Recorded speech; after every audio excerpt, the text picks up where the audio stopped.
we are now diving into the ugly truth. So this is your new 6-song EP released in 2022. This released today's Saturday. This released 8 days ago. So this is like That's it. hot off the press. I had a week to listen to it over and over again. So we have two singles that have music videos, Lie to Me and Soundtrack to the End of the World.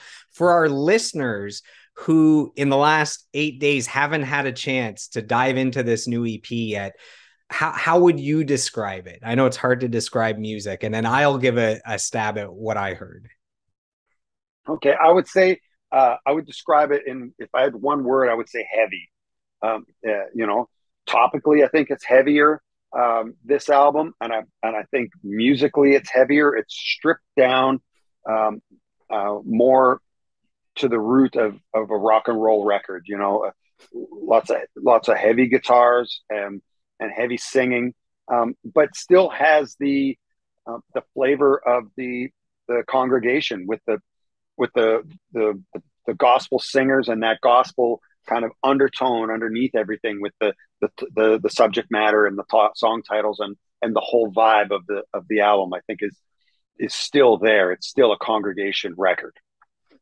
So when I put on the good studio headphones and I crank it and I listen to it, there's a few things that stood out right away. So number one was even though you said that you recorded it in your home studios, I hear like a massive step up in sound quality. So I have a background in audio engineering. So I to me I don't know if there's different people mixing or mastering or I don't know what the difference is, but to me, the full length sounds great, but this is like a step up and like cutting edge, sounds absolutely incredible.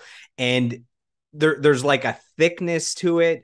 It sounds like a band or an artist that is insanely focused. So to me, it's like a dense, action packed 6-song EP that is insanely focused, sounds incredible. It hits you for 18 minutes and it's out, and it's like, okay, I need more. Where's the next EP? Does any of that resonate with you at all? Absolutely, and that makes me so happy to hear because we were insanely focused. This is the first album that I've ever made that I never told anybody about. I never told anyone about it. I never shared it with anybody. I got into the studio with you know three other guys. Uh, Dan Davidson, who's a longtime collaborator and friend, who has co-wrote all the songs with me and also co-produced. Dan Weller, who's an incredible producer from the UK with lots of heavy bands like Sick and Stone Broken in the UK, and Travis Nesbitt, who is who's the who's also a incredible writer and singer from his band Social Code, He does and music videos. He did one of your music he videos. does all the Okay. he does everything. He does all the visuals. He's done the artwork. Anything that looks like its congregation is Travis. So those three people and myself were the only ones that were involved in having any say in the record. And for the first time, I feel like this is the best work that I've ever done because I didn't ask. I don't want anybody else's opinion. I wanted to go in and make the record that I wanted to make, and these guys, made that come together. We also had you're talking about sound quality. Dan Weller mixed some of the tunes, and Adrian Bushby of the Foo Fighters and Muse, he mixed three of the tracks as well. So, or two of the tracks. So, it definitely brought those two guys brought the level up a whole bunch, and we had time as well on our side where because we were locked down, we couldn't go anywhere, we couldn't do anything. We had Dan Davidson and I would sit for hours coming up with loops and crazy sounds to kind of go with the congregation vibe, and that's what I wanted to take because I wanted to step a little bit away from the classic rock sounding of the first record and get more modern. I needed to take that kind of congregation idea and bring it into the 2022 sound. So instead of just straight up background singers, we took background vocals in them, like on the song Sinners. And we affected it and looped it and turned it into this really strange acid trip intro that ended up being, the intro to Sinners. So the very first song is the single Soundtrack to the End of the World. So that song, it kicks off with, the preacher man, there's a little bit of preaching, and then the blistering guitars kick in and it takes you for a ride. This is the ultimate compliment I can give is when that kicks in and it's rocking out and I believe there's cowbell and everything that's in a good rock song. I'm hearing Songs for the Deaf by Queens of the Stone Age, that album, which is that's the biggest compliment I can give. That's like a masterpiece album. And I was getting those vibes, which is like there's no higher praise I can give for sound quality, for the spirit of what that album is and what this album is. So yeah, that's supposed to be like the ultimate compliment that I can give. Thank you very much. Well, I'm a huge fan of Queens of the Stone Age. Um, there was a few bands that I really kind of put in that, up on a pedestal and went like, this is where we're shooting to move the congregation towards, and that was one of them. So I really appreciate hearing that, because that's what we wanted, and we wanted to write a song that was going to be a set opener. That something was just because, like we had talked about in the first record, there was a lot of pushback saying, "Oh, what's Clayton doing? It doesn't sound. It's not rock and roll. It's not this. It's not enough that. It's not this." So I was determined on this first notes of the next record was going to be so undeniably fuck you rock and roll song that people would have no doubt that this is a rock band. And I wanted it to be just blow your hair back loud and fast and aggressive. And I think we you ended up succeeded with that. Thank you. Yeah. We had to write that song 4 times. We wrote it and scrapped it 4 times. That was myself, Dan Davidson, and Travis Nesbitt who wrote that song. Actually, Travis came out of retirement and he was singing on the back end of that song. He's doing all the screamo stuff on the outro. But nice. yeah, until we accomplished exactly what we wanted, we had to rewrite it a few times. You mentioned earlier during this interview that this EP is a little bit darker.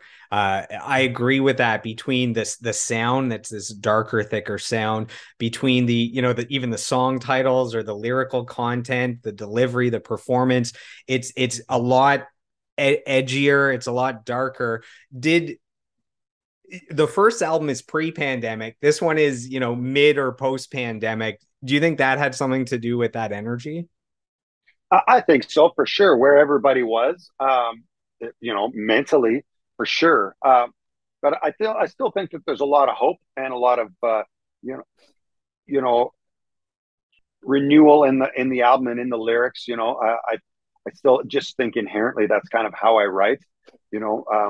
I don't do doom and gloom very well. I'm a very positive outlook kind of person. So, um, but I think we set out what we went to accomplish, and it's been paying dividends. I can see it resonating with people, like just your comments. It's been hitting people in the right place, and the first single wasn't even supposed to be a single. Soundtrack to the End of the World was just supposed to be the song that kind of was first to be listened to, and radio picked it up, and it sat in the top 20 in Canada on active rock for like 3 months. So it was really exciting to see, even radio get behind the music and support it. So Lie to Me, it would be the second single then. Lie to Me is the second single that's out right now. Yeah. And then the next single is going to be The Ugly Truth. We just finished filming a video for that. Well, you guys know how to pick your singles, because those are my 3 favorite songs on the album. And another big compliment I give to my guests sometimes is I love Spotify. Like I listen to about 3 hours a day of music, and I have a great songs playlist. And it's like a song has to be great for me to add it. And I added all 3 of those songs to my great songs playlist so that they're in rotation for me daily. So that's, again, as good of a compliment as I can give. So Lie to Me, that to me, that sounds like a hit. Like that sounds like an undeniable rock hit. That's what a hit rock single should sound like. How has the feedback been so far for you with the release of that new single and with the music video? Really great. You know, people, like I said, it's been overwhelming the amount of comments and feedback for this new music has been, and we just keep pushing forward on all fronts and continuing to put out music and now being out touring. We were just out with, like we were talking about it, we were just out with Big Rec for a couple of shows, and now we've got a string of festivals we've put together. So um, as we keep going, the music keeps building and we keep building momentum, and we're going to just keep carrying on with that. The guitar tones on the whole EP sound great. Goodbye America specifically has like this swampy, thick guitar. Can you let us into the magician showing his tricks a little bit, for all our guitar players that love the tech stuff? Can you share how you get that signature sound, a mix of guitar, pedal, amp, maybe? Yeah, well, a You lot might of There might that be some was extra sponsorships that kick in here when you unveil what you're doing. Yeah. if I can remember the plugin, a lot of it was a plugin that Dan Davidson had that we kind of stumbled upon, and now I can't remember. Not Holy Grail, just because I want to remember it, I That's can't. a good I'm name not going to for be a able to. plugin, the Holy Grail. Yeah, yeah. But I know that that's not it. But we'll say that it was a holy grail for that record, and it just became such a signature. We use it on every single song on the record. It was just as soon as we found it and we started playing with it, it was like, yeah, this is the sound of the guitars on this record, and I'm pretty sure that it's going to continue onto the next album because I'm going to continue working with these guys just because they get what we're shooting for, and I don't have to explain it to them. There's no guesswork. They just know. So, as a guitarist myself, this is a super fun album to listen to, because of the guitar work. If the video game Guitar Hero came calling and asking for the congregation to submit just one song to be added that's a playable track in Guitar Hero, what song do you submit? I feel like it um, has to be one off the new album because they rock so hard. yeah, I think so too. I probably would submit the soundtrack to the end of the world just because trying to play that drop C riff at the breakdown, da da da da da da da da da da da da da, you know, that's a Guitar Hero challenge right there. Um, and that's a Dan Davidson riff. He's another incredible guitar player. There's so much great guitar on this record because it was made by great guitar players. The guitar player in my band, Reed Shimazawa, played on it. Of course, myself, Dan Davidson, amazing guitar player, and Dan Weller, who the guitar player for Sick, which is one of the coolest, biggest bands in the UK. Heavy, and the guitar is just insane. If you ever want to check out a real incredible guitar rock band, so Another, that yeah, go ahead. I was just going to say that's what where all of those riffs come from. It's kind of a culmination of everybody together. Another thing that adds to, again, that um image of the band and aura and all that is actually the album cover. I find it's amazing artwork. It's giving the vibe that you want. Like, I think it's just a perfect album cover for what you're doing. Can you give a shout out to the artist or the idea behind the album cover? Of course, and now I'm going to forget his name. Mike is his first name, who did the artwork, and Travis. Uh, he and Travis Nesbitt conspired together to make this vision of mine come together, which was I wanted this idea of the the skeletons and kissing, with along with the ugly truth, that it's stripped down. Underneath it all, we're all the same. We're all that we all start in the same place and we all end up in the same place at the end. So getting down to the bare bones of who we are, is really what we're here to do, you know. And I just loved that visual going along with that song title. So as we near the end of the interview, we mentioned that you're in the East Coast right now for a few shows. It looks like there's maybe a show in Spain. There's a few things going on. Are there any plans for any Ottawa shows or Montreal shows? I'm asking selfishly for me to be able to come out to a show between the Roadhammers and the Congregation.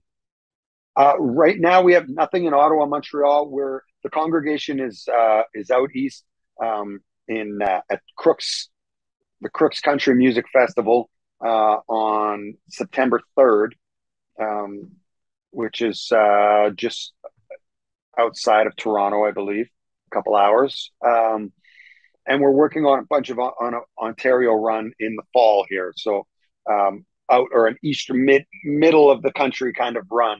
So we've had a lot of fans been asking for the band to come out there. So we're trying to put everything together.